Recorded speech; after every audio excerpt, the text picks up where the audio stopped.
If you need extra storage space, take a look at this pantry cabinet that was sent over for my feedback. It does arrive disassembled, but I was able to put it together by myself pretty quickly. The instructions were straightforward and everything felt sturdy once it was set up.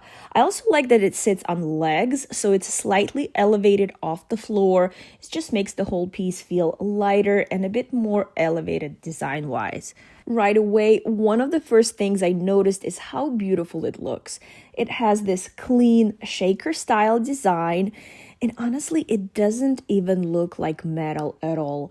The finish gives this much softer, more high-end feel, and these gold knobs add such a nice touch. It blends in really well with the kitchen, dining room, or even in a living space. One of my favorite features is this open middle section.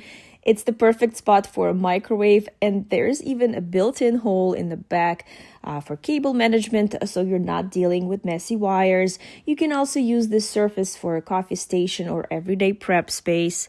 Storage-wise, it's super practical. You've got multiple cabinets plus adjustable shelves, so you can customize it depending on what you need, whether it's taller appliances, pantry items, or serving dishes. I actually ended up using mine for extra serving pieces that didn't fit in my regular cabinets, and it worked out perfectly. The doors close nicely and quietly thanks to the magnetic closure, which is a small detail but makes a big difference day to day. And since it's metal with a protective coating, it's really easy to clean and holds up well in the kitchen environment. Overall, it's one of those pieces that's both functional and really good looking. Definitely worth checking out.